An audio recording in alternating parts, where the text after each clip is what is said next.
আমাদের প্রথম দাবিটাই হচ্ছে যে আমাদের ফাইল দীর্ঘদিন ধরে পিএসসিতে আটকে আছে। বিশেষ করে আমাদের জুন মাসে রেজাল্ট হয়েছে, এরপরে প্রায় 5 মাস অতিবাহিত হয়ে গেছে, কিন্তু এখনও আমাদের ফাইলটা জনপ্রশাসনে যাচ্ছে না। আর এই বিশেষ আমাদের প্রায় 4.5 বছরের মতো হয়ে যাচ্ছে, কিন্তু কতদিন ধরে আমরা আর বসে থাকবো? এই জন্য আর কি মেনলি যে পিএসসিকে একটু অনুরোধ করা যে আমাদের ফাইলটা যেন দ্রুততার সাথে জনপ্রশাসনে যায় এবং আমাদের নিয়োগ কার্যক্রম এই ডিসেম্বরের মধ্যেই যেন শুরু হয়ে যায়। এটা আসলে আমরা ঠিক জানি না, এটা কোনো এক অজানা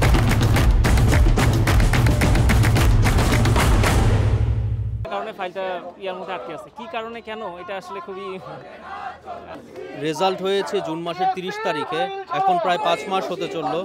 তো এই সময়ের মাঝে আমরা চাই যে আমাদের নিয়োগের ব্যাপারে দ্রুত পদক্ষেপ নেবে পিএসসি, এই দাবিতে আমরা এসেছি।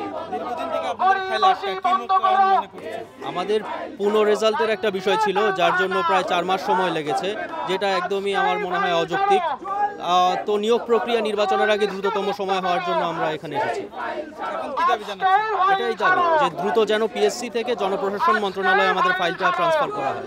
আমরা 44তম ক্যাডার যারা সুপারিশপ্রাপ্ত তারা এখানে দাঁড়িয়েছি। আজকে আমাদের দাবি একটাই, সেটা হচ্ছে আমাদের 44তম বিসিএসের যে ফলাফল সেটি প্রকাশিত হয়েছে জুন 2025।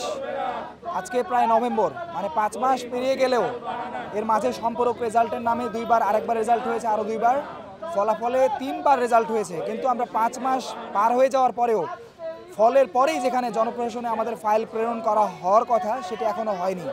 একটাই দাবি, সেটি হচ্ছে আজকের মধ্যেই আমাদের যে ফলাফলের ফাইল সেটি জনপ্রশাসন মন্ত্রণালয়ে প্রেরণ করতে হবে। ধন্যবাদ। আমরা 44 বিসিএস সুপারিশপ্রাপ্ত ক্যাডার, আমাদের রেজাল্ট হয়েছে 3 বার এখন পর্যন্ত। মানে এই ইতিহাসের সবচেয়ে দীর্ঘতম বিসিএস হতে যাচ্ছে এটা। রেজাল্ট দেওয়ার পরেও এখনও 5 মাস হয়ে গেছে, পিএসসি ফাইল চাপতেছে না জনপ্রশাসন, যার জন্য আমাদের পরের বিসিএস এর ফাইল চলে গেছে জনপ্রশাসনে, কিন্তু আমাদের ফাইল এখনো মুভ করতেছে না। কি দাবি জানাচ্ছেন? আমরা দাবি জানাচ্ছি আজকেই যাতে পিএসসি ফাইল জনপ্রশাসন মন্ত্রণালয়ে ছেড়ে দেয়, যত দ্রুত সম্ভব, এটা আজকেই।